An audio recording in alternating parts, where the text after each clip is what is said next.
Welcome to the Plan B CRNA podcast. I'm your host, Bobby Jones, and I'm so excited that you're here.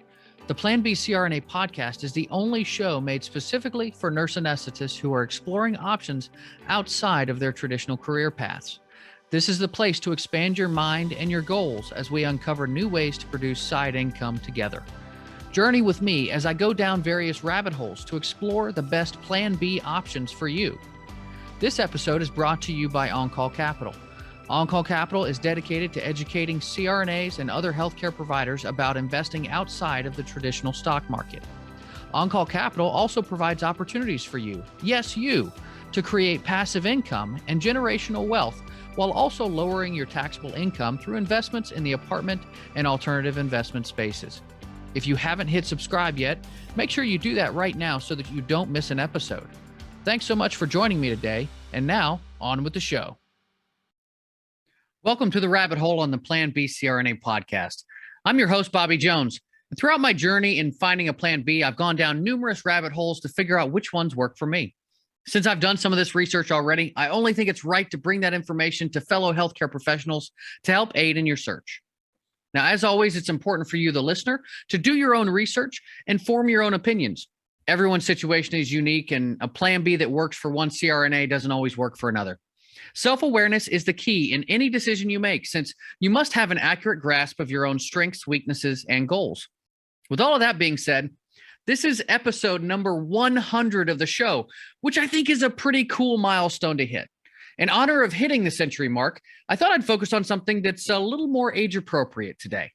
That's right. Today's rabbit hole is dun, dun, dun, senior living. Now, all joking aside, this is a topic that I've wanted to dive into for quite some time. My CNA training and a couple of my nursing clinical rotations were at nursing homes, but I've never really known much about the business side of what makes them tick. I always thought that they were simply owned by a nearby hospital, at least until I really got into healthcare myself. Then I realized that there were specific companies that work in the space. Now, several years ago, my wife, Lorona, worked at a local skilled nursing facility called the Oaks that was recently purchased by Novant Health, one of our large hospital systems in the area. The Oaks focuses on short-term and outpatient rehab, skilled nursing care, and hospice care. She happened to be in the therapy department, helping post-op patients receiving rehab and older folks as well who were receiving long-term care. It was a nice place to work, but she learned that the place was apparently just bleeding money. It turns out that you can't run these facilities the same way that you run a hospital, which apparently was news to the hospital administrators after they purchased it. Fast forward a couple of years, and the hospital system sold the place to Liberty Healthcare and Rehabilitation Services, a company that specializes in running skilled nursing facilities with over 20 locations in the Carolinas. That was really my first introduction to the business of senior living. So I've always had that experience in the back of my mind. You have to have the right management team in place to make ends meet. But upon learning more about real estate, I've realized that there is an entire niche of senior living facilities that you can invest in and profit from. As usual, there are plenty of different ways to get involved, so I'm going to break it down here for you. That way you can figure out if this is a worthwhile investment for your time, effort, and money. Let's get to it. First, let's look at the opportunity. Right now, the oldest baby boomers are just hitting the age of 75. In 2021, there were 10.5 million Americans aged 82 and older, which is often the age that a person enters into senior housing. By 2030, that number is expected to jump to 15 million as those baby boomers continue to age. As the elderly population is growing, the rate of senior living construction is struggling to keep pace. Units under construction began a significant decline in 2008 and continued to make only modest growth through 2014. Now, from 2014 to 2019, production was certainly increased, but again, 2020 saw that come to a screeching halt with the pandemic. Numbers are ticking back up this year, but according to the American Senior Housing Association, it's estimated that 100,000 units per year will need to be built between 2025 and 2040 to keep up with demand. That is a lot of new investment projects every year. But it's important to know also about what you're actually investing in. And the senior living asset class is wholly unique from the others out there because it combines elements of real estate and healthcare management. They are largely high yield, low risk, recession resilient investments. And the economic trends are certainly in favor of market growth. But there are plenty of different flavors in the senior living space. Before you invest in this asset class, you'd better learn more about it. What is it that you need to know? Well, the senior living space itself has 6 main subtypes. Each one varies on the level of care and services provided and living arrangements, with options available for most budgets. Understanding the differences between these subtypes can be helpful, as the cost to build, maintain, and manage a facility can vary drastically. Here are the 6 most common senior living options. Number 1, age-restricted communities. This is the option for residents who want to maintain full autonomy while living near like-minded and like-aged individuals. These are communities that are limited to seniors either 55 plus or 62 plus, and can be single-family homes, apartments, condos, mobile homes, or any combination of those. They can also be rentals or for-sale communities. While they don't include any care services, they often have a variety of resident activities to choose from.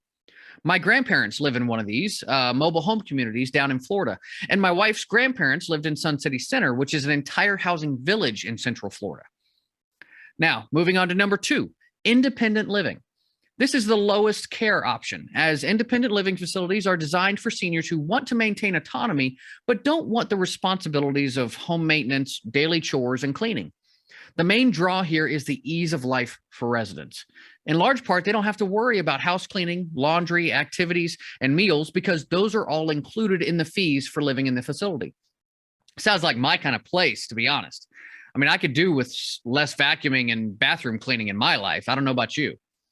All right, moving on to number 3, assisted living communities.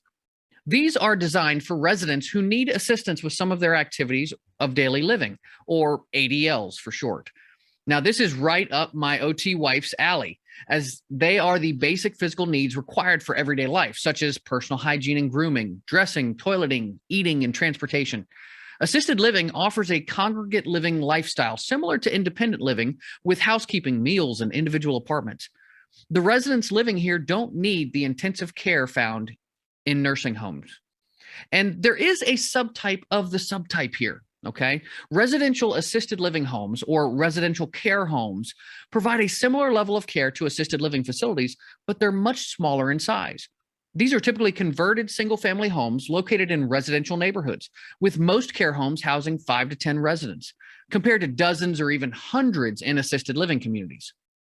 This can be a welcome feature for seniors who are more shy or wish to keep more to themselves. In fact, there are programs out there that seek to educate everyday folks in building their own residential assisted living business plans. The idea is that you can convert a single family home into a small cash flowing care home to serve those who need help, but maybe they just can't afford the larger facilities with more amenities. One such program, RAL Academy, was founded by Gene Guarino with the idea of teaching and mentoring students across the country. You can find the link to his website in the show notes, where you can gain access to his free introductory course. Like with most things, though, you should be prepared to shell out some cash if you want to move further on. The cost is around $1,500 for the RAL Home Study online training course. Next up, number 4, memory care. Now, this is often found as a department within an assisted living community, but memory care facilities provide care for patients with Alzheimer's and dementia, as you probably well know. They combine a safe and structured environment with specialized staff equipped to handle the challenges of memory loss residents to provide the care that they need to make daily life easier. Number 5, nursing homes. These are unlike other senior living facilities in that they provide skilled nursing services around the clock for residents who simply can't live on their own. These facilities work 24/7 with residents who have physical or mental challenges that prevent a normal living situation, and they're staffed by nurses, physicians, and aides. And finally, number 6, continuing care retirement communities, or CCRCs.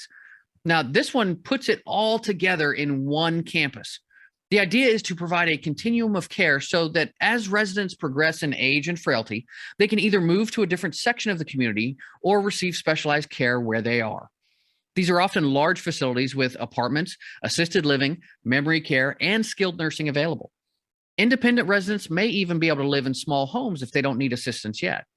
CCRCs are complex to run with a large staff needed to manage and maintain everyday activities. Now, this equates to larger overhead and higher cost structures.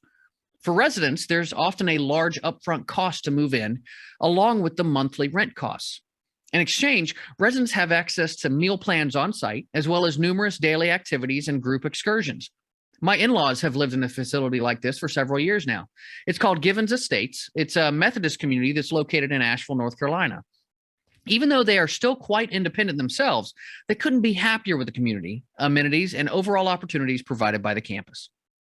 Now that you have an idea of the types of senior communities out there, how do you go about investing in them? As with most real estate investments, there are plenty of ways to go about this. It all hinges on that main decision that you have to make, whether you want to invest actively or passively. Let's explore those two routes. If you want to be active, the most common method for active investment is by purchasing an existing facility or by converting a property, residential or commercial, into an assisted living facility and renting that property to a third-party management company or private operator who then runs the facility. In this instance, the property owner earns passive income from rents while reducing their exposure to the risk and liability associated with operating and managing the facility. Now, if that's not active enough for you, then you can own and operate your own facility. I mentioned RAL Academy earlier, which coaches investors on how to purchase and convert single-family homes into residential assisted living homes. There is a tremendous income potential with taking this direction, but keep in mind that you should have a deep understanding of the laws, regulations, practices, and quality of care required to own and operate a well-run facility before getting started. Yes, this is a real estate investment, but it's also a healthcare business that requires more intensive management than standard multifamily. If you don't want to be active, there are plenty of passive opportunities out there. You can invest in publicly traded real estate investment trusts, or REITs, that target assisted living facilities within your stock portfolio. The benefits here are the ability to invest smaller amounts of capital, and you're automatically diversified across several properties. 5 REITs to keep an eye on are Welltower, HCP, Ventus, Senior Housing Properties Trust, and Care Trust REIT. The nice thing is that you can start investing with very little capital through online brokerages like E-Trade and Fidelity. Each of these has dividend yields around 4% or even higher, but make sure you do your own research.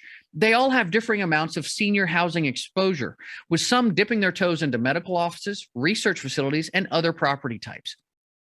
You can also invest passively with crowdfunding websites like CrowdStreet, YieldStreet, and RealCrowd. Many of these are investments in specific properties, but there are some funds available that invest in multiple properties. Minimum investments on these sites are commonly around $25,000. You'll have to be patient too, as I've noticed that senior housing opportunities don't really come up very often on these sites. The next option is to invest directly with an experienced operator doing specific projects. This is the method that I took to get started. Some larger operators offer a fund model with options for equity, income, and 1031 exchanges. An example of this is the Senior Living Fund, which is linked in the show notes. Or you can find experienced operators to invest with, although those can be a bit challenging to find. If you're interested in taking this route, one of the leading authorities in the space is Doug Fullaway of 14 Plus. He works to link investors with experienced operators for great returns. I'll provide his link below as well. Of course, no analysis would be complete without looking at the pros and cons. Let's do this thing. First is a con: high operating costs. Those are common, even with properties that are geared more towards independent living. Usually, people who move into assisted living facilities need regular medical attention and nursing care. That requires additional staffing, which continues to rise in cost.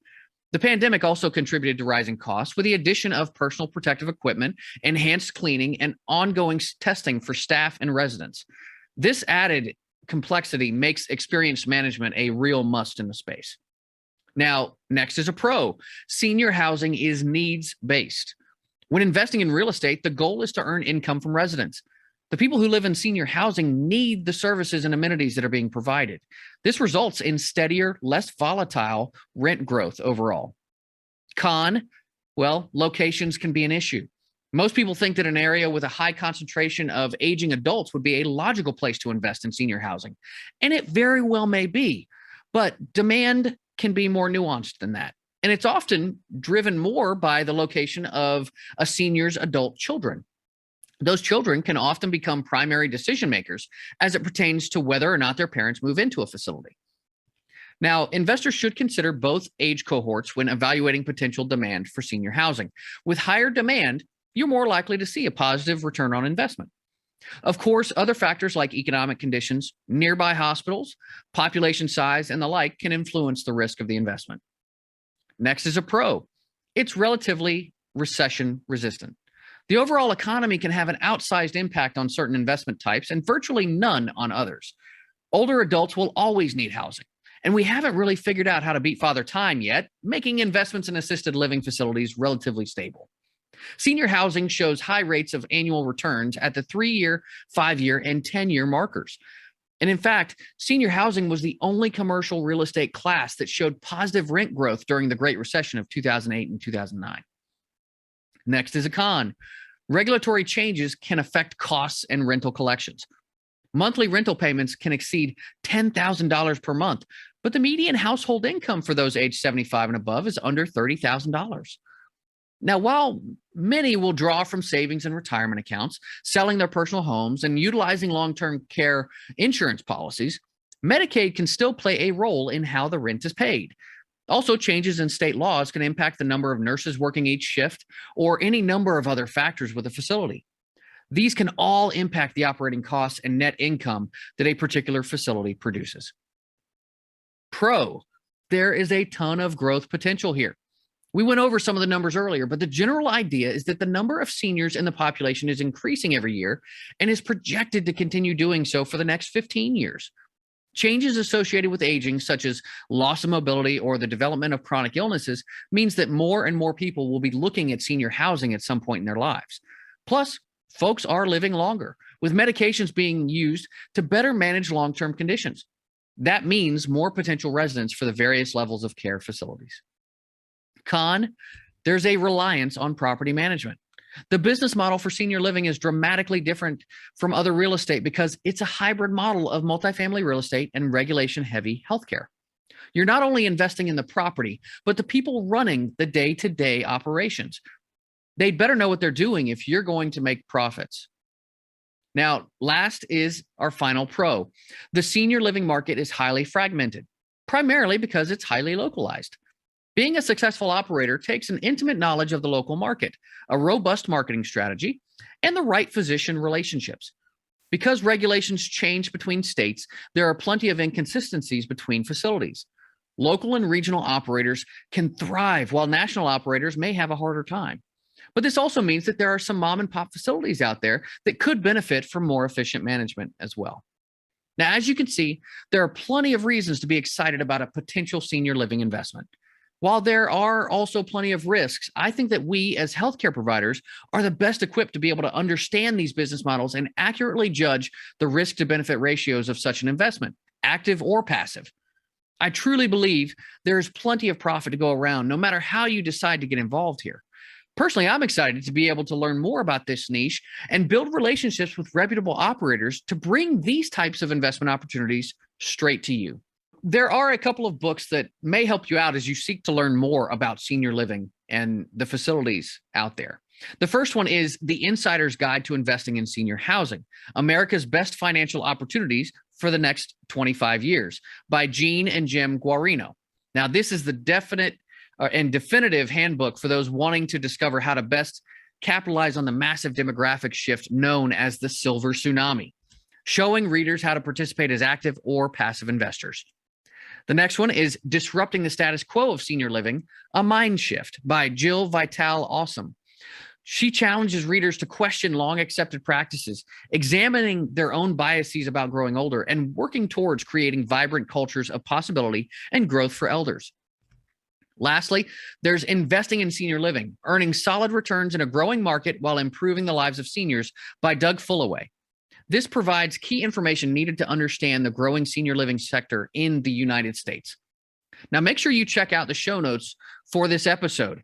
They are jam-packed with great resources for you to comb through. Plenty of links in there for you to take a look, okay? And that's going to do it for today's episode. As always, I'd like to thank you for listening to the Plan B CRNA podcast, and I hope sincerely that you stick around for the next 100 episodes. If you found value today, make sure you hit subscribe so that you don't miss any future episodes. I also want to hear from you. If you have a question, comment, or rabbit hole topic that you'd like me to cover in an upcoming podcast, make sure you rate and review on your podcast player. I check those all the time, and I cover those questions in future episodes. If you'd like to know more about me, make sure you find me on Facebook, LinkedIn, or visit my website at www.oncallinvestments.com. This is Bobby Jones signing off. Until next time, be safe and take care of each other out there. Thank you so much for joining me for another episode of the Plan B CRNA podcast. If you haven't already subscribed and reviewed the show, I'd be honored if you took the extra time. It really helps to expand our reach and get the word out about the show. If you're a CRNA who is interested in sharing your story on our podcast, I'd love to have you. Please email me at bobby@oncallinvestments.com for more information. This episode was brought to you by On-Call Capital. They are dedicated to helping providers like you develop passive income and generational wealth through investments in the apartment and alternative investment spaces. Feel free to check out their website at www.oncallinvestments.com and subscribe to their free educational email series. You can find On-Call Capital on Facebook, Instagram, and Twitter. You can also check out our YouTube page, where you'll find all of the show episodes along with other educational videos. Thanks for listening, and we'll see you on the next episode.